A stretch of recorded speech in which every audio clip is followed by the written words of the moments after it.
Siguro nakita na rin natin yung statement na inilabas ng aming kalihim ni Secretary Banoy Lopez na oppose po ang DOTR dito sa suwisyon na ito dahil nga sa ang ating prioridad ay ang panatilihin ang kapasidad ng ating pong busway. Ito po ay alinsunod na rin sa polisiya po at sa direktiba ng ating Pangulo na unahin po ang ating mga commuters, unahin po ang mass transport. At dahil nga po, sabi na rin po ni Chairman, ang atin pong layunin ay to move people po, to move more people and not to move more cars.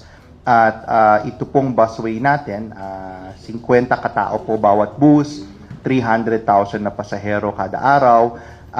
Kailangan po nating panatilihin yung convenient at mabilis na travel time po para po sa napakaraming gumagamit itong ating busway.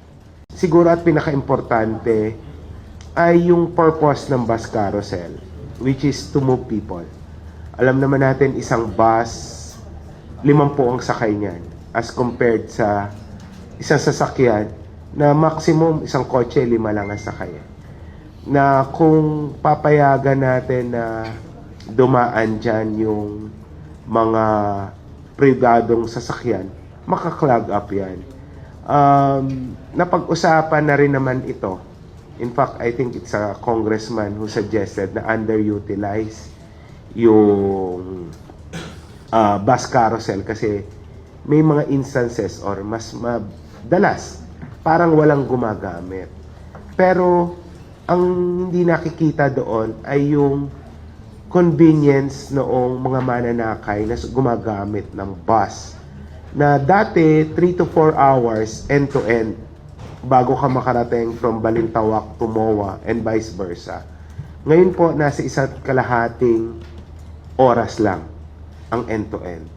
Imagine niyo yung 1 oras kalahati na natitipid nitong 300,000 a day na in terms of manpower, in terms of time na ini-spend nitong ating mga kababayan sa kanilang pamilya, ay natitipid nila. In terms of sa economic benefits, meron din. So, madidefeat yung purpose ng bus carousel na dedicated lane kung papayagan natin na masamahan ng pribadong sasakyan.